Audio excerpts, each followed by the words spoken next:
علم کی روشنی، زہد و تقوی کی خوشبو اور خدمت دین کا درخشاں باپ، ایک ایسا نام جو قلوب کو منور کرتا ہے، ایک ایسی ہستی جن کی زندگی علم و عمل کا حسین امتزاج تھی، اور جن کی مجلس میں قال اللہ و قال رسول کی صدائیں گونجتی رہی، جن کی ہر بات میں حکمت، ہر قدم میں اخلاص اور ہر لمحہ دین کی خدمت تھی، وہ جن کے قلم سے تحقیق کے دریا بہے، وہ جن کی تدریس سے ہزاروں تشنگان علم نے سیرابی پائی، ایک ایسے نابغہ روزگار عالم دین جنہیں استاذ العلماء شیخ الحدیث و تفسیر کے معزز القابات سے نوازا گیا، اور جو علم کے بحر بے قرار تھے، وہ جو حدیث کے محدث، تفسیر کے مفسر اور تدریس کے عظیم معلم تھے۔ یہ داستان اس عظیم ہستی کی ہے جنہوں نے علم کو فروغ دیا، امت کو سیراب کیا اور ہمیشہ کے لیے قلوب و اذہان پر انمٹ نقوش چھوڑ گئے۔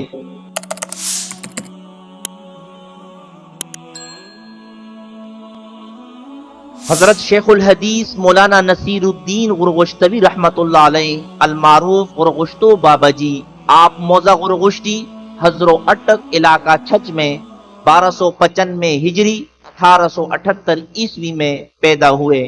آپ افغان قبیلے کاکڑ کے چشم و چراغ تھے۔ زبانی روایات سے پتہ چلتا ہے کہ آپ کے جد امجد سلطان محمود غزنوی 421 ہجری 1030 عیسوی کے ہمراہ بغرض جہاد بر صغیر میں آئے تھے، اور مجاہدانہ سرگرمیوں کے بعد وطن واپس جانے کے بجائے غرغشتی علاقہ چھچ میں سکونت اختیار کر لی۔ اس خاندان میں علم و ارشاد کی سنہری روایات کہیں پشتوں سے چلی آ رہی تھی۔ حضرت مولانا نصیر الدین غرغشتوی رحمۃ اللہ علیہ کے والد گرامی حضرت مولانا بہاؤ الدین رحمۃ اللہ علیہ اور آپ کے دادا حضرت مولانا سعاد الدین رحمۃ اللہ علیہ بلند پایا عالم اور صاحب نسبت بزرگ تھے۔ حضرت مولانا نصیر الدین رحمۃ اللہ علیہ نے ابتدائی تعلیم اپنے گھر میں ہی حاصل کی۔ آپ رحمۃ اللہ علیہ نے قرآن مجید اور فارسی کی کتب نام حق، گلستان وغیرہ اپنے والد محترم کے علاوہ اپنے بڑے بھائی مولانا شہاب الدین رحمۃ اللہ علیہ سے پڑھی۔ اس کے بعد ملتان چلے گئے اور وہاں صرف و نحو کی تحصیل کی۔ وہاں سے موضع نوت ضلع اٹک میں تحصیل پھالیا۔ ضلع منڈی بہاؤ الدین کے معروف عالم استاذ العلماء حضرت مولانا غلام رسول رحمۃ اللہ علیہ کے حضور میں آئے۔ مولانا غلام رسول رحمۃ اللہ علیہ سے نحمانی اور منطق کی کتب پڑھی، اور آپ رحمۃ اللہ علیہ نے دور حدیث ضلع میاں والی کے قصبہ چکڑالہ میں حضرت مولانا قاضی قمر الدین چکڑالوی رحمۃ اللہ علیہ سے کیا۔ علوم متداولہ کی تحصیل کر کے آبائی گاؤں غرغشتی علاقہ چھچ میں تدریس شروع کی، مگر مولانا سلطان محمد ساکن نوت ضلع اٹک کے ایما پر رنگون چلے گئے، جہاں چند سال فرائض تبلیغ و خطابت انجام دیے۔ رنگون کے قیام کے دوران ہی حج کی سعادت سے مشرف ہوئے۔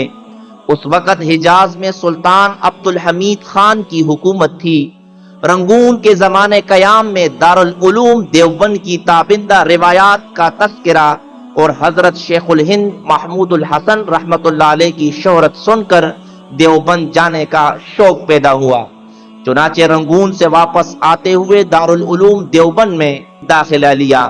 حضرت شیخ الہند مولانا محمود الحسن رحمۃ اللہ علیہ نے ترمذی شریف ہدایہ آخرین توضیح و تلوی میں داخلے کا امتحان لیا اور فرمایا طالب علم لائق نظر آتا ہے، مگر خرابی صحت کی وجہ سے آپ رحمۃ اللہ علیہ چند ہفتوں سے زیادہ قیام نہ کر سکے اور واپس علاقہ چھچ غرغشتی آ گئے۔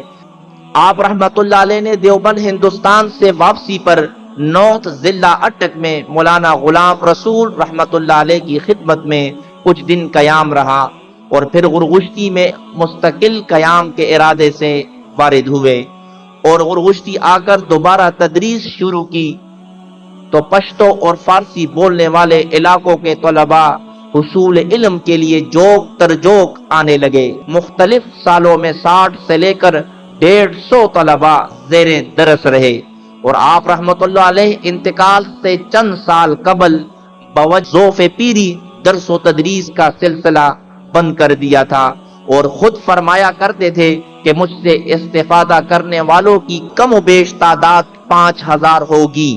ایک روایت ملتی ہے کہ حضرت علامہ انور شاہ کشمیری رحمت اللہ علیہ کی رحلت کے بعد جامعہ اسلامیہ ڈابیل کے منتظمین آپ رحمت اللہ علیہ کی خدمت میں حاضر ہوئے اور انہیں مدرسے کی مسند حدیث کی پیشکش کی، مگر حضرت مولانا نصیر الدین رحمت اللہ علیہ نے اپنے وطن میں رہ کر خدمت حدیث کرنے کو ترجیح دی۔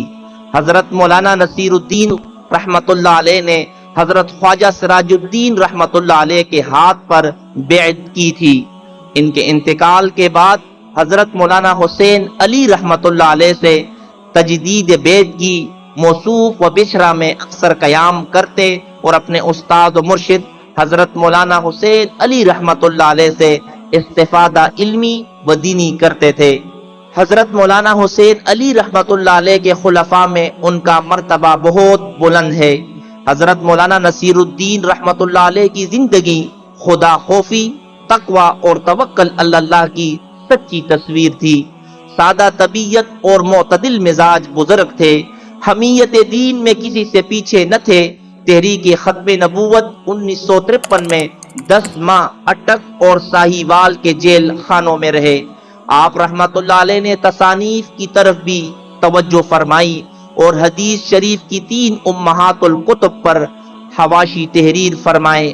حاشیہ مشکات المصابیح، آپ رحمت اللہ علیہ نے بہت محنت عرق ریزی سے یہ حاشیہ لکھا اور یہ آپ رحمت اللہ علیہ کے مدتوں کے مطالعے کا نچوڑ ہے، لیکن افسوس کے مطبوعہ ایڈیشن اغلاط سے مملو ہے۔ حاشیہ ابو داؤد غیر مطبوعہ، حاشیہ جامعہ ترمذی غیر مطبوعہ۔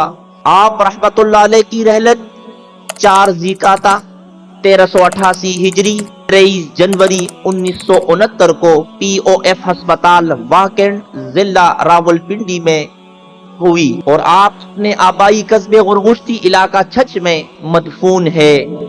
آپ کے خلف الرشید حضرت مولانا رکن الدین صاحب نے آپ کی نماز جنازہ پڑھائی۔ جنازہ میں ہزاروں افراد نے شرکت کی۔ چراغ بجھ جاتے ہیں مگر روشنی باقی رہتی ہے، قافلے گزر جاتے ہیں مگر منزلوں کا پتہ دے جاتے ہیں۔